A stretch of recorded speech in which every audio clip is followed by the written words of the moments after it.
Tahun 2025. Sebuah tanggal yang terasa biasa saja. Namun, di balik kalender, sebuah perhitungan mundur tanpa suara terus berjalan.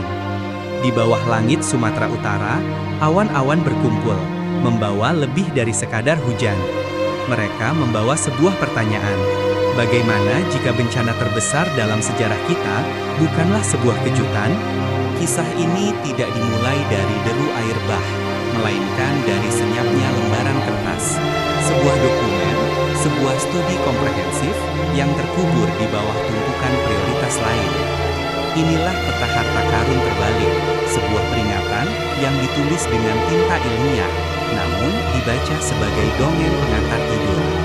Pada tahun 2019, seorang geolog dari Universitas Sumatera Utara, Dr. Arifin Siregar, bersama timnya, mempublikasikan temuan yang seharusnya mengguncang semua orang.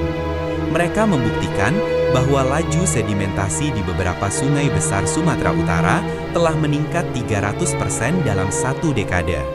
Sungai-sungai itu tidak lagi dalam, melainkan dangkal dan marah. Data mereka bukan sekedar angka, ia adalah jeritan bumi yang tak terdengar. Setiap hektar hutan yang hilang di hulu adalah jaminan meter kubik air bah yang akan tiba di hilir. Laporan Badan Mitigasi Geologi Nasional (BMGN) tahun 2021 bahkan menguatkan temuan ini, menyebutnya sebagai bom waktu hidrologis. Inilah puncaknya, sebuah peta prediksi. Dengan tingkat akurasi yang mengkhawatirkan, peta ini menandai zona-zona merah yang akan lumpuh total jika curah hujan ekstrim yang diprediksi siklus cuaca akan tiba pada 2025 bertemu dengan kondisi sungai yang sudah kritis. Peta ini bukan ramalan, ini adalah kalkulasi. Lalu, mengapa peringatan sejelas ini lenyap? Jawabannya tersembunyi dalam kebisingan. Kebisingan target pembangunan, janji investasi, dan optimisme buta. Suara sains yang tenang dan metodis tenggelam oleh deru mesin bulldozer dan tepuk tangan para pemodal. Setiap gedung baru yang dibangun di zona resapan, setiap izin perkebunan yang ditekan tanpa kajian mendalam adalah paku tambahan untuk peti mati kita sendiri.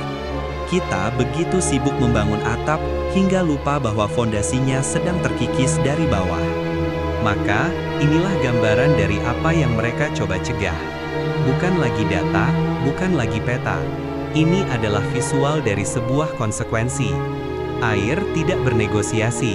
Ia hanya akan mengambil kembali apa yang menjadi jalurnya. Sebuah tragedi yang lahir dari ribuan keputusan kecil yang salah. Tapi, jam belum menunjukkan tengah malam. Peta bencana itu bisa menjadi peta keselamatan. Peringatan yang terabaikan masih bisa menjadi panduan untuk bertindak.